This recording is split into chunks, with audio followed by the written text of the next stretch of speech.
Welcome to Tatsat. Today we dive into the profound wisdom of the Mundaka Upanishad, one of the ancient treasures of the Vedas. Amidst the poetic verses of this sacred text lies an allegory that unravels the mysteries of the self, the parable of two birds on the same tree. This timeless tale reveals the relationship between the higher self and the ego, inviting us to reflect on our journey of self-realization. Let us uncover the meaning behind this ancient metaphor. In the Mundaka Upanishad, the human experience is likened to two birds sitting on the same tree. Dva suparna sayuja sakhayasmanam vriksham parishasvajate tayoranyah pippalam swadvatti anashnan nannyo abhichakashiti.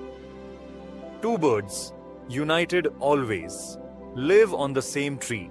One of them eats the sweet and bitter fruits of the tree, while the other merely watches.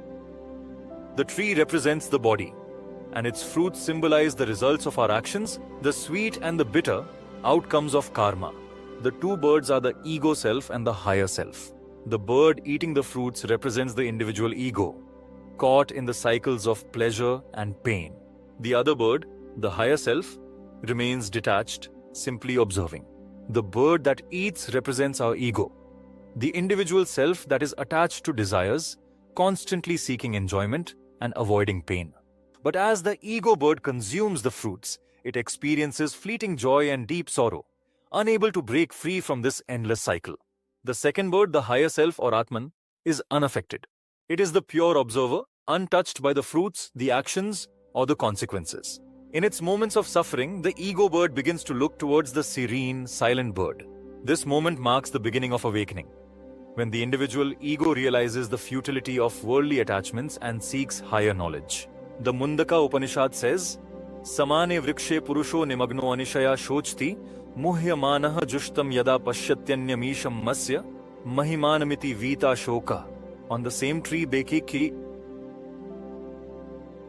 the ego bird is deeply distressed by its struggles. But when it turns to the other bird, the higher self, it is freed from sorrow and attains bliss. This parable teaches us that the higher self is always within us, patiently watching and waiting for us to recognize it. When the ego bird surrenders its desires and connects with the higher self, it transcends all sorrow and realizes its divine nature. The Mundaka Upanishad beautifully concludes that this realization leads to liberation.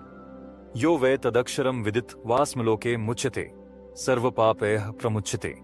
One who realizes the imperishable self is liberated, freed from all impurities and sorrows. The story of the two birds is not just an allegory, but a mirror for our own lives. It reminds us that while the